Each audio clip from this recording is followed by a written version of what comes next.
Hola, buenas tardes, bienvenidos entonces a la sesión 6 del curso de FinTech y Nuevas Tendencias del Mercado. Espero que se encuentren muy bien.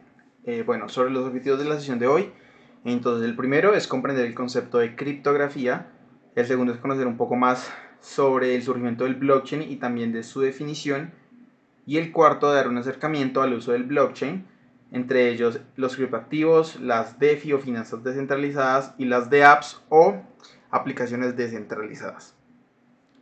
Como primer tema vamos a ver entonces qué es la criptografía. La criptografía es una palabra que viene de otras palabras griegas de criptos y de grafe. Cripto significa secreto o oculto y grafe hace referencia a dibujo o escritura.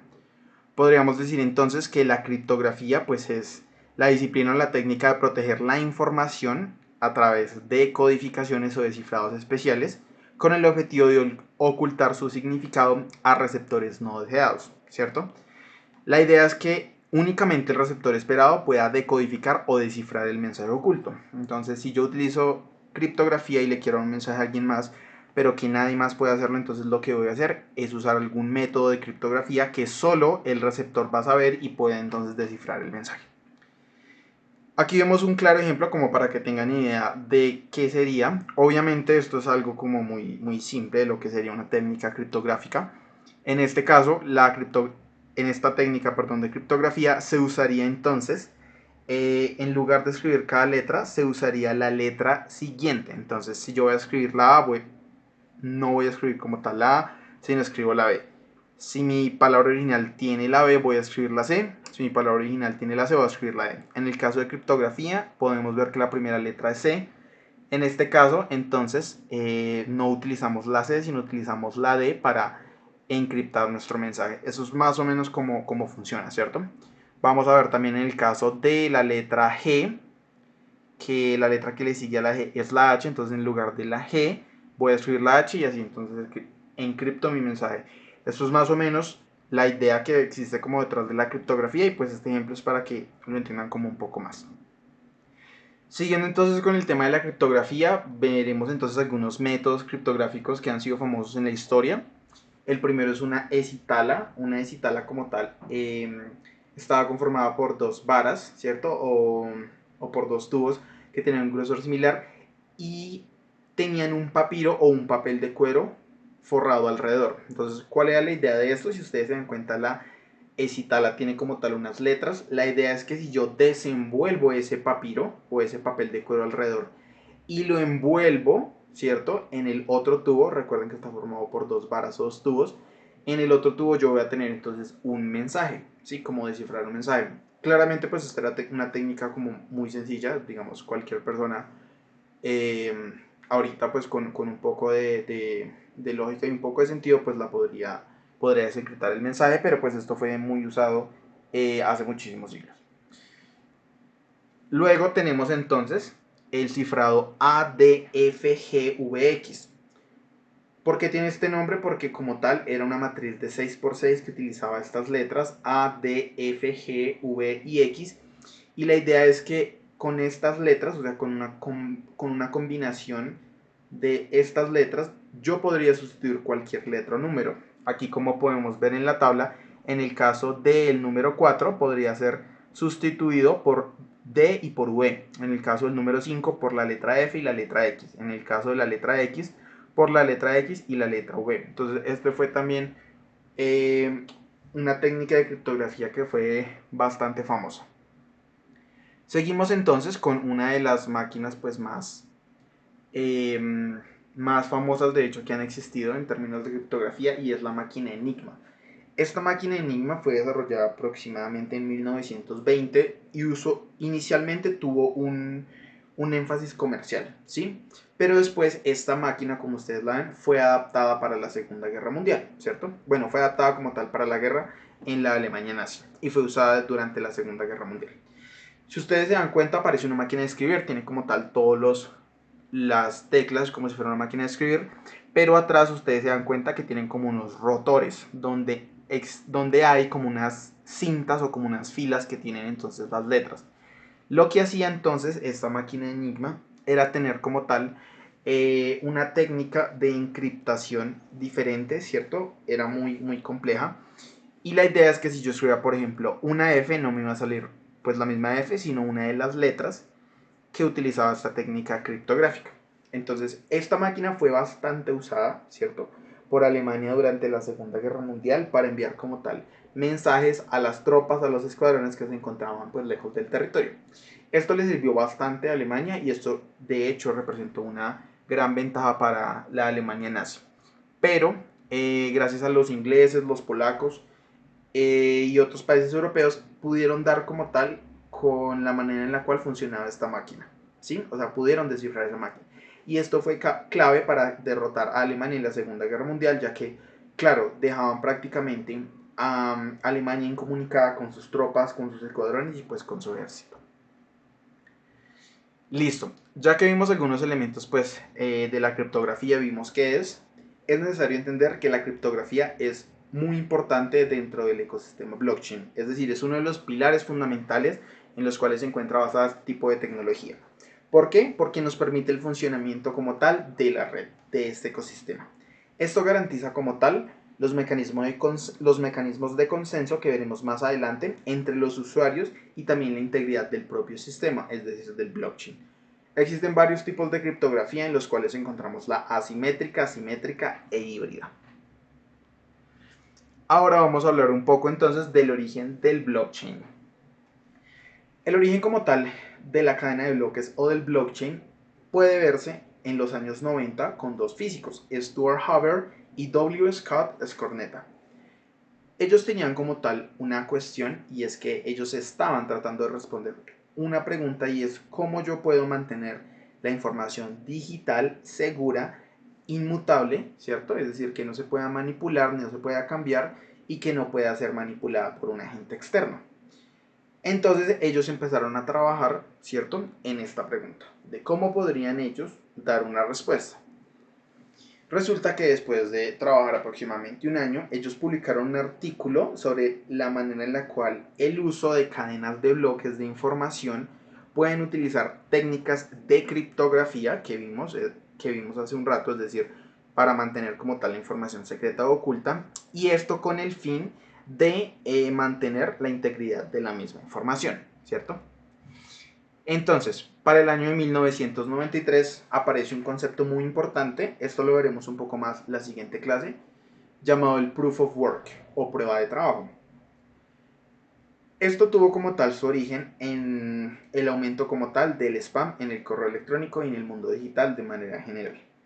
Y además también nació y ayudó como tal como prevención de otro tipo de riesgos. Entonces digamos que esos fueron como algunos de los hechos o de los hitos antes como tal de nacer el blockchain, ¿listo? Finalmente para 2008, esto fue un hecho pues que revisamos en la primera o segunda sesión, no recuerdo, se lanzó como tal un documento por el creador entonces del Bitcoin. Y entonces este documento estableció cómo iba a funcionar el primer blockchain, o sea, la primera cadena de bloques, ¿cierto? Y también cómo iba a funcionar ese sistema de pagos peer-to-peer o persona a persona con un activo que iba a estar alojado entonces en ese blockchain. Luego para el año 2009 entró en funcionamiento y así pudo dar inicio como tal a la primera blockchain. Entonces la primera blockchain que existió fue entonces blockchain.com, que todavía existe. Esta blockchain alberga la criptomoneda más famosa que es llamada Bitcoin, ¿cierto? Entonces, para aclarar y para no confundirnos, la criptomoneda, lo que hoy conocemos como blockchain, es una criptomoneda que está albergada en la primera blockchain que existió. ¿Qué blockchain es esa? Es blockchain.com, ¿sí? O sea, es la primera blockchain, la primera cadena de bloques, una red de cadena de bloques que existió. ¿Listo? Entonces es muy importante no confundirla con el Bitcoin. Más adelante entonces nacería el blockchain más usado actualmente y de hecho que trajo grandes innovaciones respecto a la primer blockchain que existió, que fue blockchain.com. Y esta blockchain fue llamada Ethereum, que Ethereum entonces en este momento pues es la cadena de bloques más usada en el mundo. Dentro de Ethereum se aloja el Ether, que es la moneda, ¿cierto? O el criptoactivo digital como tal. Entonces, ¿Por qué el Ethereum ha sido más utilizado y por qué representó como tal innovación respecto al blockchain inicial que se creó? Y es porque aparte de que incorpora una criptomoneda llamada el Ether, ayudó también al desarrollo de cálculo computacional, ¿cierto? Este cálculo computacional en el blockchain, en la cadena de bloques, tuvo la capacidad de crear contratos inteligentes, lo veremos más adelante, y también aplicaciones descentralizadas. Esto es básicamente la importancia que tuvo la innovación de esta blockchain, del Ethereum. Y es la razón por la cual se ha convertido en la blockchain más usada actualmente. Entonces, ya viendo un poco el origen del blockchain, de qué se trata, vamos a ver entonces su definición. El blockchain significa como tal cadena de bloques. Y podemos entonces referirnos a él como un desarrollo digital criptográfico, donde usa técnicas de criptografía, donde está registrado todas las transacciones que se realizan en esta red, ¿cierto? El blockchain entonces está conformado por los nodos, que hace referencia como tal a las redes de todos los computadores a nivel mundial, y estos computadores utilizan un mismo protocolo, es decir, unas reglas, ¿cierto?, establecidas para el manejo como tal de la información que se encuentra almacenada. Entonces, es importante decir que esta red de blockchain, entonces, no es una red centralizada, ¿cierto?, en una entidad, sino es una red distribuida, ¿cierto? ¿Qué quiere decir? Que no se encuentra como tal soportada en un punto, ¿cierto? O alojada en un punto, sino se encuentra alojada en diversos puntos alrededor del mundo. O sea, es una red no centralizada, ¿cierto? Pero es de manera distribuida. Entonces, gracias a las características de la criptografía que vimos anteriormente en términos de seguridad y protección, el Bitcoin puede como tal asegurar este tipo de características, además de la inmutabilidad de la información que se encuentra contenida en esta red. ¿Listo? Entonces, como les decía, este es un mecanismo que no es centralizado, ¿cierto?, sino es distribuido. Entonces, como tal, es compartido por todos los usuarios de esta red. Vemos entonces que si nosotros queremos llevar a cabo una actualización de información en el blockchain, esto se puede hacer, pero tiene que llevarse a cabo gracias al consenso de los participantes. Y esto se hace gracias a las pruebas o consensos que lo mencioné hace un momento. Toda la información como tal que es alojada, ¿cierto?, que es actualizada en el blockchain, no puede ser borrada. O sea, esta información es como tal pública, ¿cierto? Y se puede tener acceso. Pero entonces yo no puedo como tal borrar o editar pues la información que se encuentra dentro del blockchain. ¿Listo? Vamos a ver ahora cómo funciona el blockchain, cómo es su funcionamiento. El primer paso dentro del funcionamiento del blockchain es el registro de transacciones. Como vimos hace un momento, el blockchain se encuentra conformado por los nodos. Los nodos son las redes de computadores. Como podemos ver aquí en la imagen, entonces cada uno de estos computadores, ¿cierto?, forma como tal los nodos del blockchain, o sea, son parte del blockchain. Un computador de estos, una red de estos computadores puede estar fácilmente localizada en Asia, otra en África, otra en Europa, otra en Oceanía, otra en el sudeste asiático, otra puede estar en el Norteamérica y otra puede estar en Sudamérica, ¿sí? Es decir, para acceder como tal a la blockchain siendo parte de los nodos, pues podemos estar ubicados en cualquier parte del mundo, ¿cierto? No necesitamos como tal estar en un lugar en especial. Voy a hablar un poco antes de seguir para que pues tengamos esto claro. ¿Yo cómo puedo acceder, digamos, al blockchain? Primero, depende como tal al blockchain al que yo quiera acceder. En el caso, por ejemplo, del Bitcoin, ¿cierto? Para acceder al blockchain de Bitcoin necesitamos unas máquinas especiales que se llaman ASIC. Estas ASIC hacen como tal, utilizan un protocolo que es de lo que vamos a hablar en un momento, y estas máquinas entonces realizan todo este funcionamiento, todos estos pasos que estamos viendo, y eso se le conoce como minería de criptomoneda. ¿Por qué se le conoce como tal como minería de criptomoneda? Porque en el caso del funcionamiento del blockchain, si estamos realizando como tal transacciones con Bitcoin, por ejemplo, que es la criptomoneda del blockchain.com, del primer blockchain que existió, los mineros o las personas, ¿cierto?, que se conectan como tal a esta red para ser parte de este funcionamiento, tienen como recompensa un fee o un cargo de la cantidad de Bitcoin o de criptomoneda que se puede minar. Este es en el caso del Bitcoin, pero por ejemplo, en el caso del Ethereum se realiza con un smart contract o un contrato inteligente que hablaremos más adelante, en el cual lo que yo debo hacer es firmar un contrato donde yo voy a tener 32 Ethereum, esa es la cantidad mínima que se fijó como tal después de un cambio que hubo en Ethereum que se llamó el merge. Con esa cantidad mínima yo firmo un contrato inteligente, puedo acceder como tal al blockchain, ¿cierto? De Ethereum. Y entonces ahí yo puedo entonces obtener una ganancia haciendo algo llamado stacking, es decir, dejando como tal mis criptos quietos. Funciona un poco, bueno, podemos verlo un poco como el funcionamiento de un CDT. Yo dejo como tal un CDT, perdón, quieto en un banco y al cabo de unos meses me da cierta rentabilidad. Funciona exactamente igual para el stacking o el smart contract, el contrato inteligente con Ethereum, ¿cierto? Para yo ser parte como tal de estos nodos, de esta red de computadores, yo puedo firmar un smart contract, puedo dejar como tal mi cripto quieta, ¿cierto? Mis criptoactivos, mi criptomoneda, hasta que después de un tiempo mis criptos son liberadas y me dan como tal un interés. Este paréntesis lo hago como para entender un poco qué es lo que se puede llamar como minería de criptomonedas, ¿cierto? Siguiendo entonces con el primer paso, que es el registro de transacciones, los nodos o las redes de computadores realizan este registro de transacciones a través de algo llamado el protocolo. Aquí ustedes pueden ver entonces estos dos tipos de protocolos, Proof of Work y Proof of Stake. Prueba de trabajo, ¿cierto? O prueba de consenso. Entonces, estos dos tipos de protocolos han sido la manera en la cual ha funcionado, por ejemplo, el blockchain de Ethereum. El Proof of Work era el consenso anterior sobre el que trabajaba y el Proof of Stake es el consenso actual. De esa palabra de Proof of Stake viene la palabra stacking, que es la que les decía hace un momento, de cómo con Ethereum se puede acceder al blockchain, ¿cierto? Y a minar o a obtener como tal algún tipo de recompensa si yo quiero ser parte pues del funcionamiento del blockchain. ¿Listo?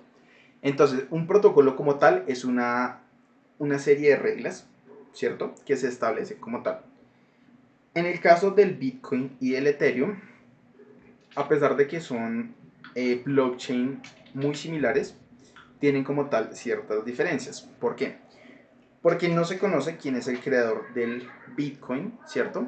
Pero sí se conoce quién es el creador del Ethereum. Entonces, el Ethereum, a pesar de que fue creada por una persona, no es como tal una blockchain que se encuentre centralizada, ni que tampoco se encuentre como tal, digamos que cerrada o que tenga una restricción en la participación de las personas. De hecho, el blockchain Ethereum es un blockchain abierto para que cualquier persona que quiera pueda acceder como tal a esta red o a esta cadena de bloques.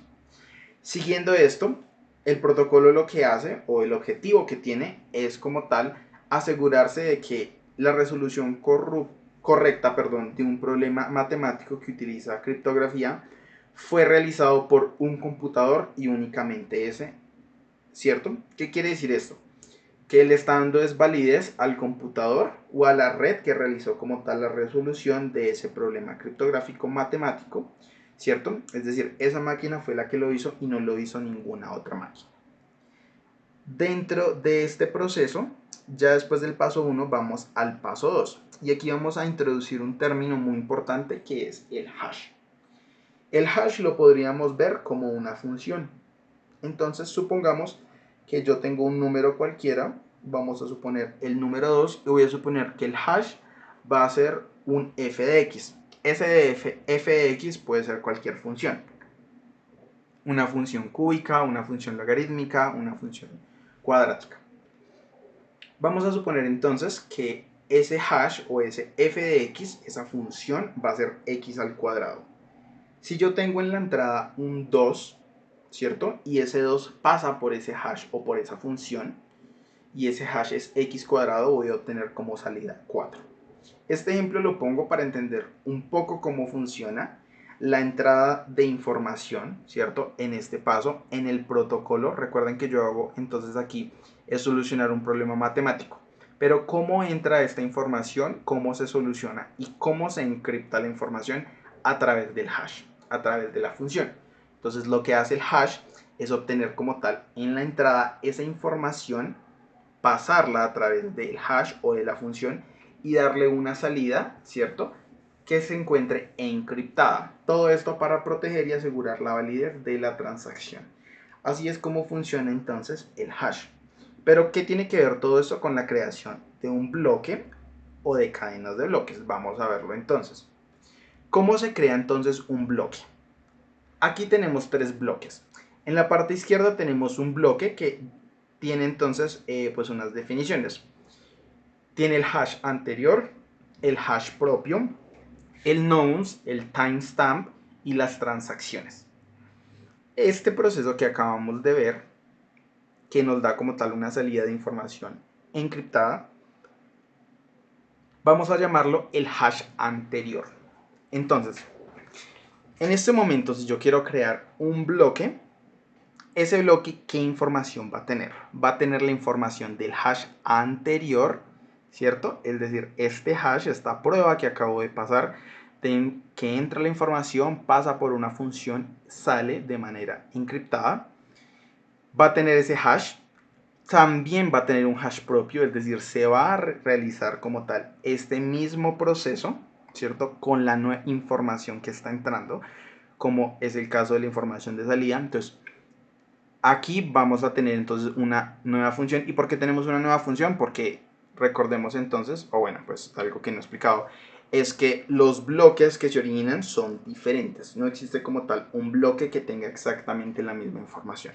Y por esa razón yo necesito entonces de una función propia, ¿cierto? De una función propia que pueda entonces encriptar la información en este bloque como tal.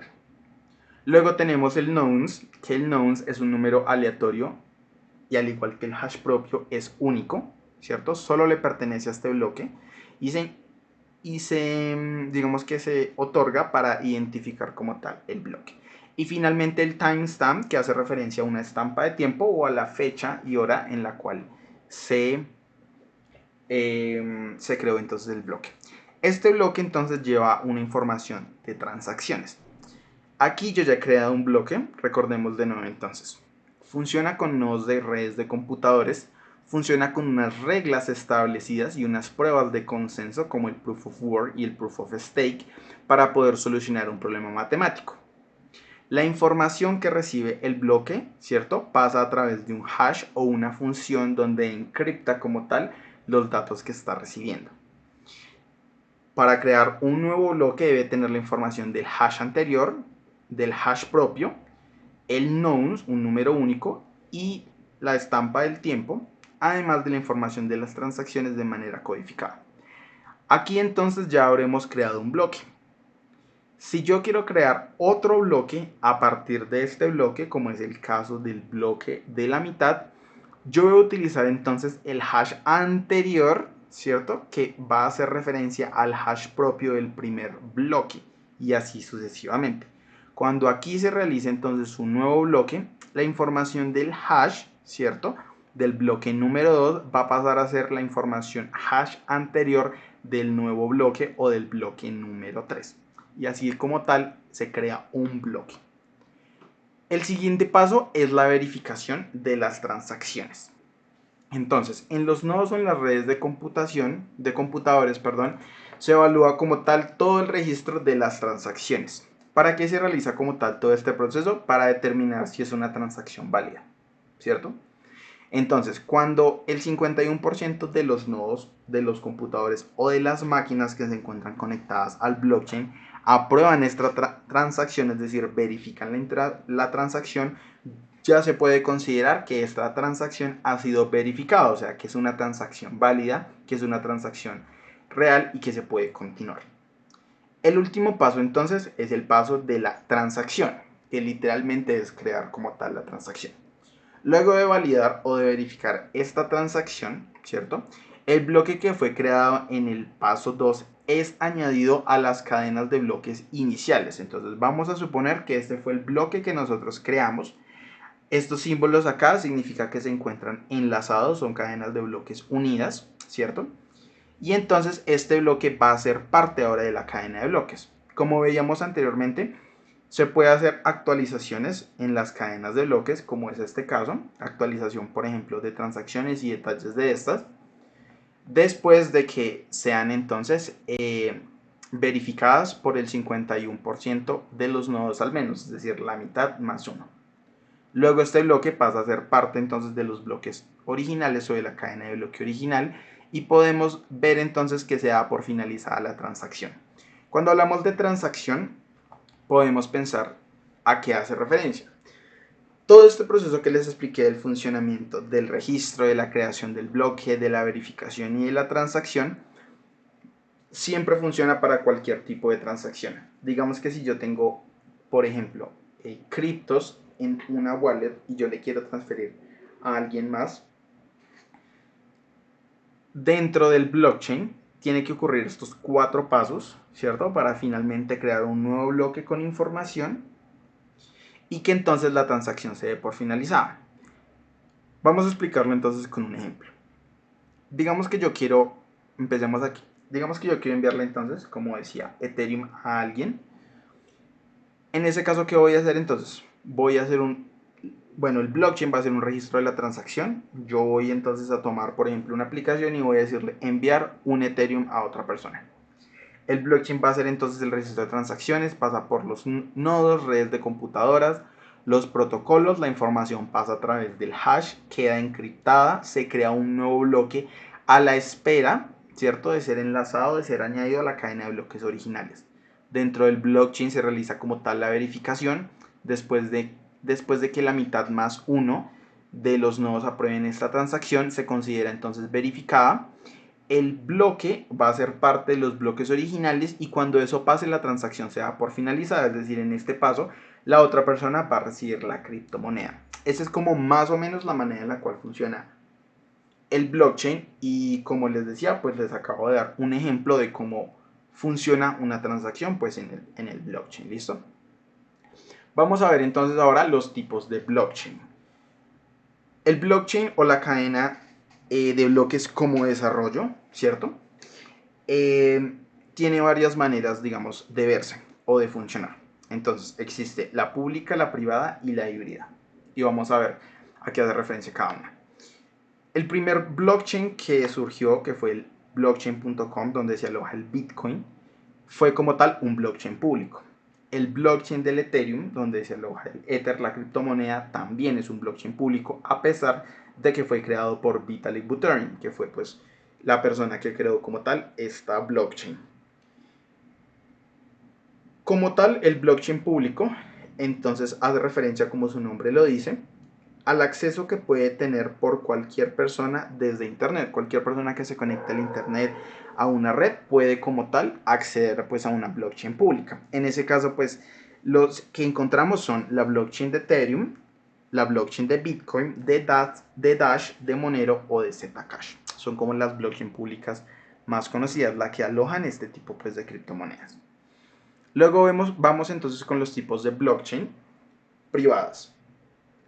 ¿Por qué una empresa pensaría en desarrollar o en crear una blockchain privada? Como les decía, gracias a la tecnología del blockchain nos ofrece seguridad, nos ofrece inmutabilidad de la información y nos ofrece que la información esté entonces segura y protegida.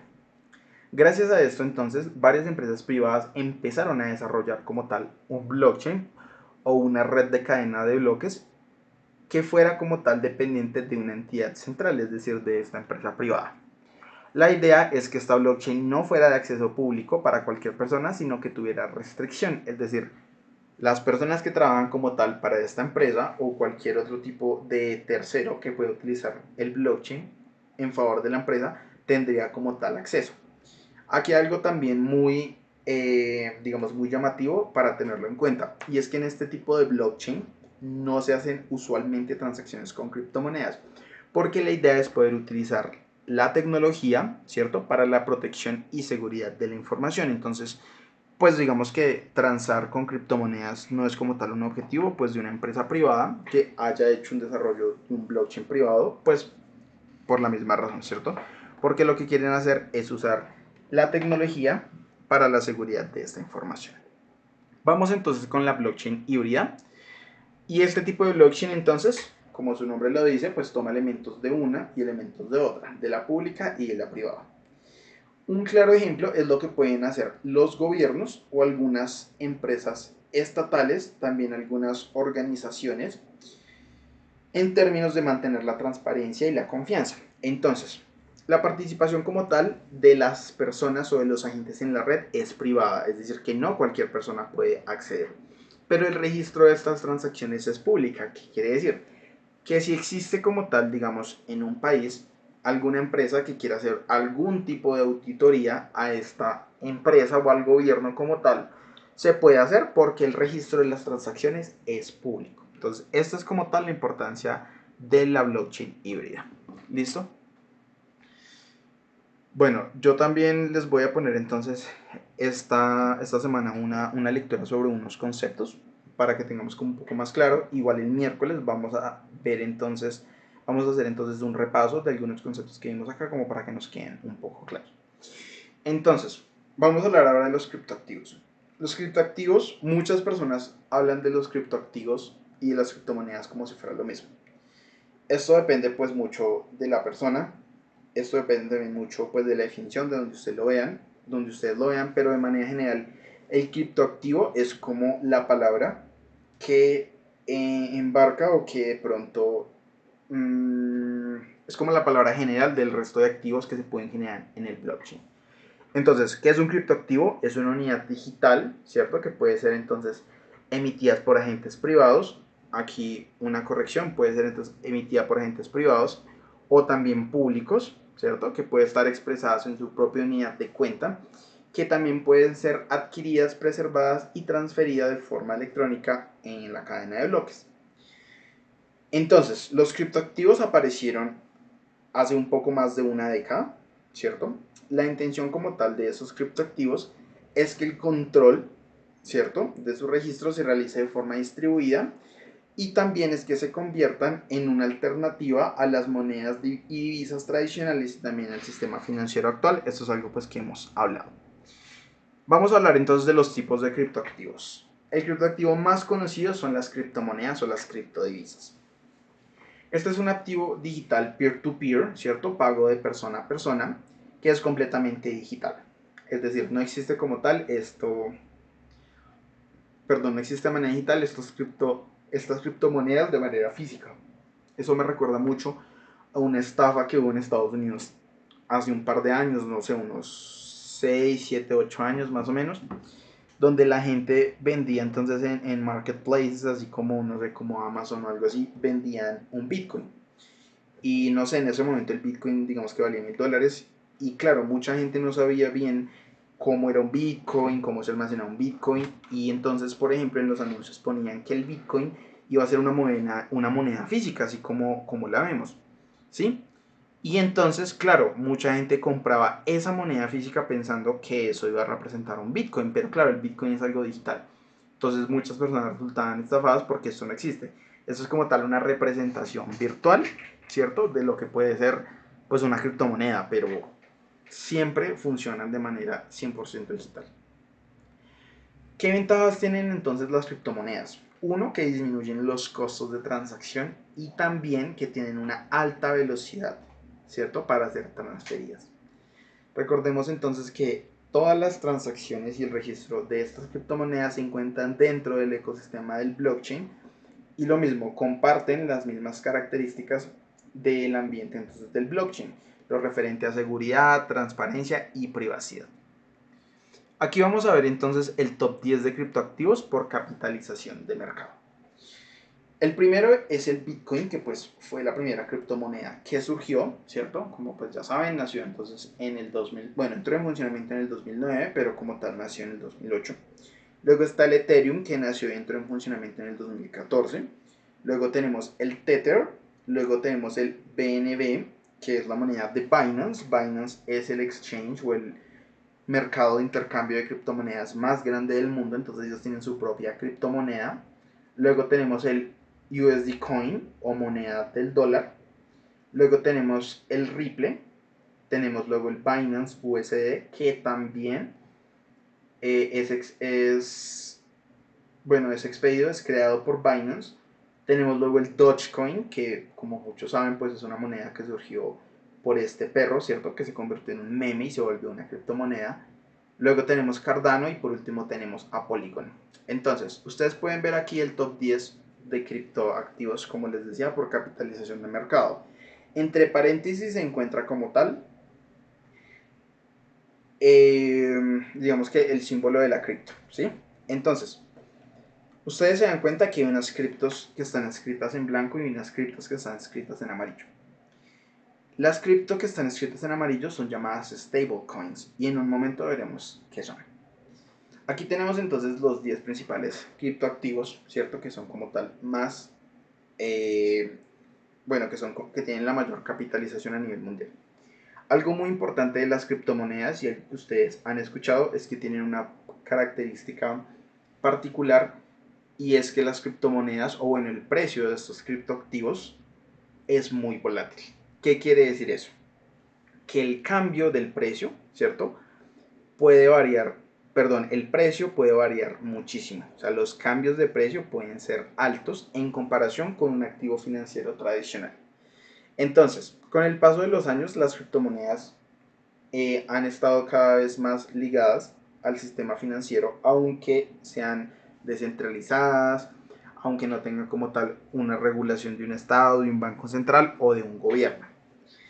¿Por qué varía, cierto? ¿O por qué es tan volátil pues, el precio de la criptomoneda? Por esta misma razón.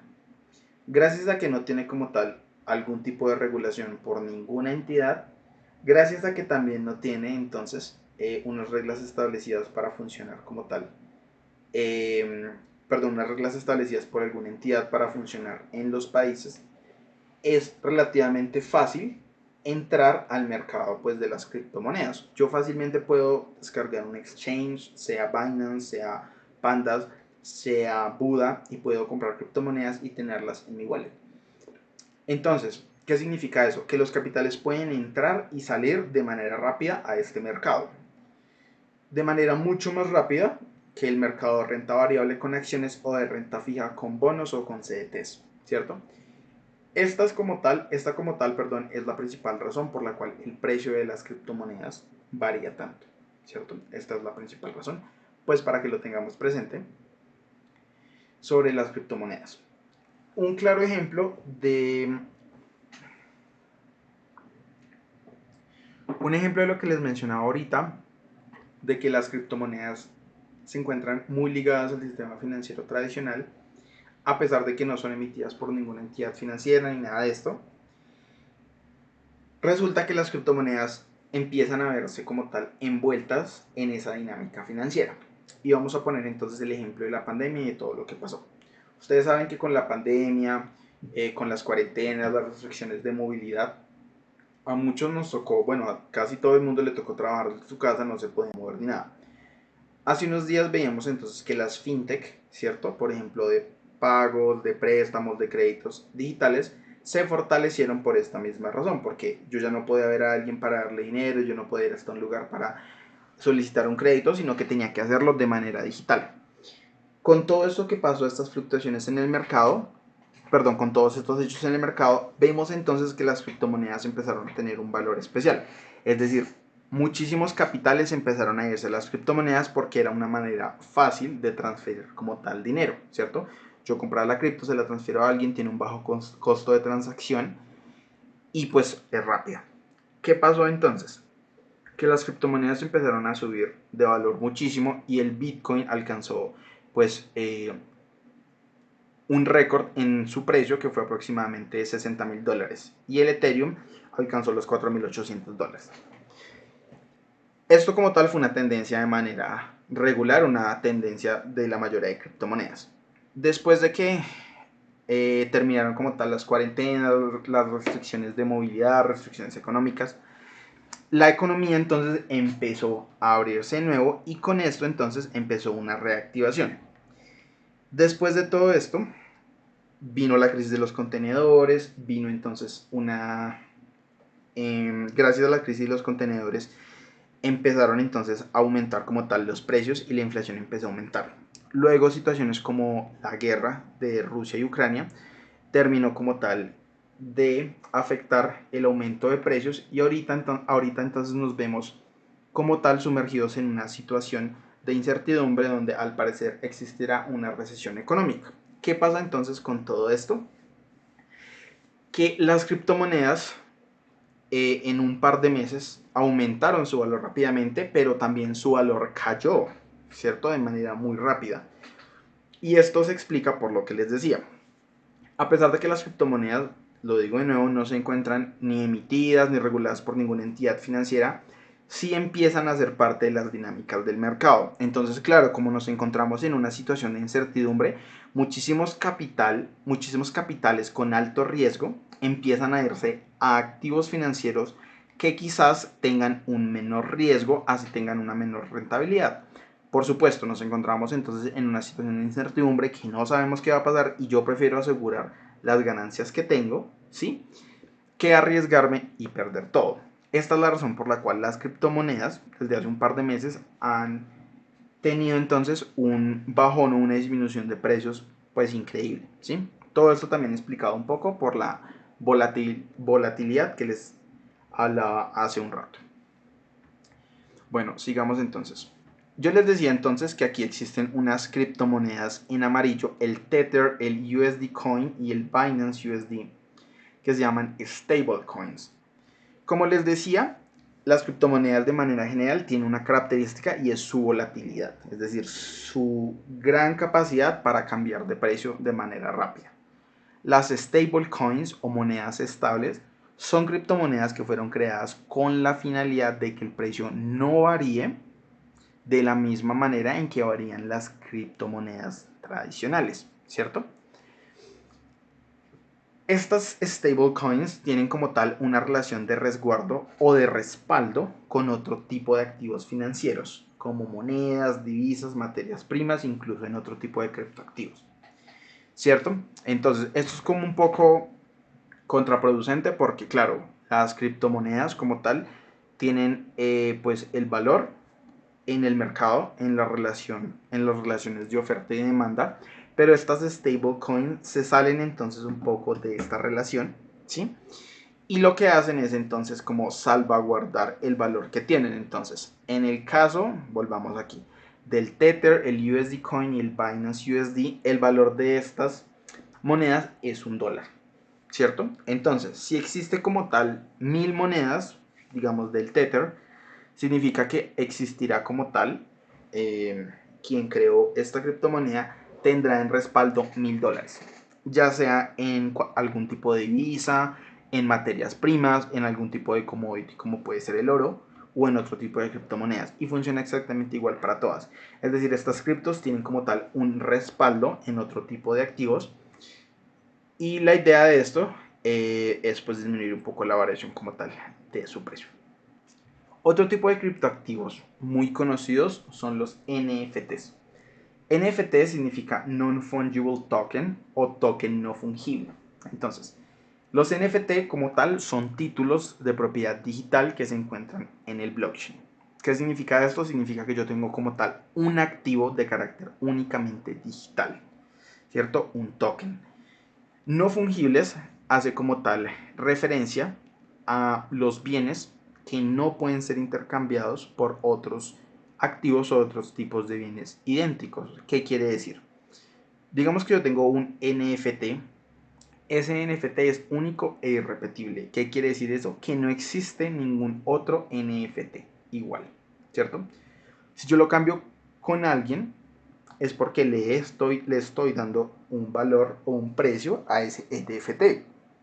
Pero no significa que yo le voy a cambiar un NFT a alguien por otro NFT porque sean iguales, ¿cierto? Pues porque obviamente eso no tiene ningún sentido. No existen como tal dos NFTs idénticos. Son únicos y como les decía, irrepetibles.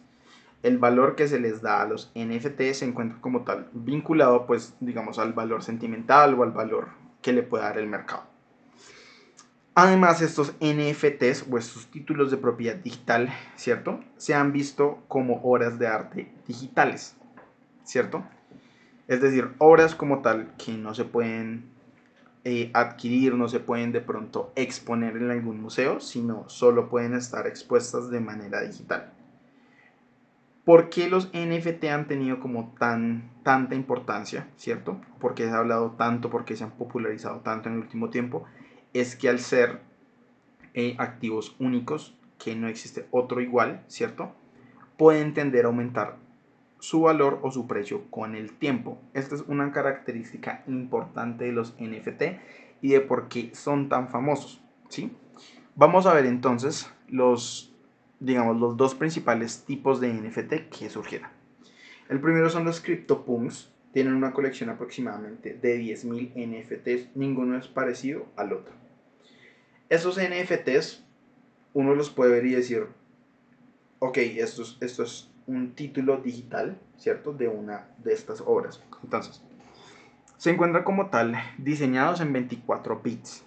Por eso es que no podemos ver pues la diferenciación de los ojos, cejas o de la boca, sino que es como de manera como muy rústica, por así decirlo. Este que estoy seleccionando, por ejemplo, es un NFT único y repetible. Este de acá también, este de acá también. Y todo lo que los que ustedes ven dentro de esta imagen son NFTs. De hecho, esos NFTs son muy costosos y fue el primer gran grupo de NFTs que salió y es como uno de los más costosos de hecho a nivel mundial. Como les decía, son 10.000 unidades y el más caro de este NFT se vendió aproximadamente como en $300.000 hace un par de meses, o sea, es costosísimo. Tenemos aquí los CryptoKitties. Son entonces obras de arte o son activos digitales entonces de imágenes de gatos. Estos CryptoKitties pues tienen unas propiedades exactamente igual a los CryptoPunks, esos que vimos primero. Son entonces únicos e irrepetibles, es decir, esta obra que ustedes ven acá no la van a encontrar igual, no van a encontrar los mismos bigotes, los mismos tamaños de ojo, color, no lo van a encontrar en ningún lugar. La diferencia con CryptoPunks es que en CryptoKitties tú puedes crear tu propio NFT, ¿cierto? Simulando pues la figura de un gato. Supongamos que yo quiero crear un NFT de un gato que tenga una oreja más grande que la otra y que tenga la pata derecha levantada y la pata izquierda también, ¿cierto? Entonces eso puede ser un NFT, ¿cierto? Único y repetible que yo mismo puedo crear, ¿cierto? Y que va a ser entonces un activo digital o una obra de arte, entre comillas, digital, que es irrepetible. Luego vamos a ver entonces otro tipo de criptoactivos que existen, que son los smart contracts o los contratos inteligentes. Entonces, un contrato inteligente, ¿cierto? Es como tal una conformación o un tipo especial de instrucciones, un grupo de instrucciones que es almacenada en la blockchain, ¿cierto? O en el blockchain. Entonces, son como tal una serie de instrucciones que funcionan exactamente igual a un contrato, pero tienen un objetivo de eliminar cualquier tipo de intermediario y esto con el objetivo de simplificar procesos y también ahorrar costos al consumidor. Entonces, un smart contract, ¿cierto? Tiene como tal esa función o esa capacidad de ejecutar las acciones de acuerdo a una serie de parámetros programados. Esto como tal de forma inmutable, transparente y completamente segura. Vamos a suponer entonces que un smart contract tiene las siguientes características. Supongamos que entonces un smart contract va a recibir un dinero, ¿cierto? La primera instrucción es recibe dinero. La segunda instrucción puede ser que va a hacer trading con criptomonedas, ¿cierto? La tercera instrucción serán unos parámetros, ¿cierto? Donde ponga un stop loss para evitar como tal que no se pierda al hacer este trading o este arbitraje con criptomonedas, no se pierda cierta cantidad de criptomonedas. Si se pierde, pues digamos que se quita la posición y ya no invierto nada en criptomonedas. Pero si sigo entonces ganando, lo que voy a hacer es que entonces reclamo como tal esas recompensas y esas recompensas van a ser entonces mías. Después de eso entonces, otra función del smart contract puede ser entonces que esas ganancias vayan entonces a ser retiradas o alojadas entonces en mi wallet. Eso es como un ejemplo de cómo funcionaría un smart contract, ¿cierto? Con trading de criptomonedas. Pero básicamente un smart contract o un contrato inteligente puede ser programado y puede funcionar para cualquier tipo de cosas. Vamos a poner un ejemplo también. Supongamos que yo apuesto con alguien, con una persona desconocida, ¿cierto? 1.000.000 de pesos porque, no sé, porque en un partido de fútbol gana un equipo A o gana un equipo B. Se va a desarrollar entonces, se va a crear un contrato inteligente, ¿cierto? Donde de manera automática entonces, cuando se juegue el partido, el smart contract o el contrato inteligente va a definir entonces cuál fue, o bueno, va a identificar cuál fue el equipo que ganó y a qué persona irá ese 1.000.000 de pesos, ¿cierto? Entonces, supongamos que el smart contract lo que va a hacer es alojar entonces una página web. Vamos a suponer que puede ser una página web. Obviamente tiene que ser confiable de resultados deportivos y si me dice el equipo A ganó, entonces en ese caso el jugador A ganaría el dinero y pasaría pues lo contrario. Si gana el equipo B, pues el jugador B ganaría como tal el dinero si esas fueran las reglas establecidas en el contrato inteligente. Luego de eso, entonces, el dinero será de nuevo depositado a mi wallet y así funcionaría un poco un contrato inteligente. Un contrato inteligente, como les decía, puede ser formado y puede ser hecho de cualquier manera. Eso literalmente está como abierto a la imaginación. Este tipo, la verdad, de definiciones son un poco nuevas y son un poco diferentes, inclusive para mí que pues conozco los contratos inteligentes hace un tiempo, para mí sigue siendo algo, pues algo novedoso, ¿sí? Que yo literalmente puedo crear un contrato, puedo tener unas instrucciones que son auto ejecutables, que yo no tengo que estar ahí, sino que el contrato inteligente las va a ejecutar. Es algo bastante novedoso y es algo bastante bueno. Este tipo de cosas cada vez más empieza a tener como más desarrollo, más uso y va a tener pues un futuro más prometedor. Sigamos entonces ya para terminar con los últimos dos temas. El primer tema es el de finanzas descentralizadas. Entonces, ¿qué son finanzas descentralizadas? Hace como tal referencia a las finanzas o a la actividad creada alrededor del ecosistema del blockchain y también creada pues de manera descentralizada. De ahí viene el nombre que también se les da, que es el DeFi o Decentralized Finance. Entonces, cualquier persona, como nosotros, puede acceder y crear servicios financieros, ¿cierto? Sin que eso conlleve que exista un intermediador. Además, la seguridad está respaldada por un contrato inteligente. Entonces, ¿qué son las finanzas descentralizadas? Es como tal toda actividad financiera, ¿cierto? Crear, ofrecer servicios financieros dentro del ecosistema blockchain, utilizando la cadena de bloques, la criptografía digital, que pues ya vimos todo esto. Entonces, cualquier persona puede crear un producto financiero. Digamos que, no sé, yo por ejemplo voy a crear un producto financiero que está respaldado por un contrato inteligente, como les decía. Digamos que voy a prestar Ethereum. Yo puedo poner entonces en un exchange, ¿cierto? O sea, en un lugar donde cambian, donde se compran criptomonedas, donde se ofrecen todo este tipo de servicios, puedo ofrecer entonces un producto que pueda ser el préstamo de criptomonedas. Este préstamo de criptomonedas entonces está respaldado por un contrato inteligente, ¿cierto? Yo puedo estar entonces seguro de que pues el dinero, uno, no me lo van a robar, dos, va a estar entonces salvaguardado. ¿Listo? Todo este tipo de actividades de yo crear un contrato inteligente, perdón, de que yo pueda crear un contrato inteligente, un producto, un servicio, hace referencia a las finanzas descentralizadas. ¿Listo? Pues en un paralelo con las finanzas centralizadas o las finanzas tradicionales, pues toda la actividad con las entidades financieras se puede considerar entonces finanzas centralizadas o finanzas tradicionales.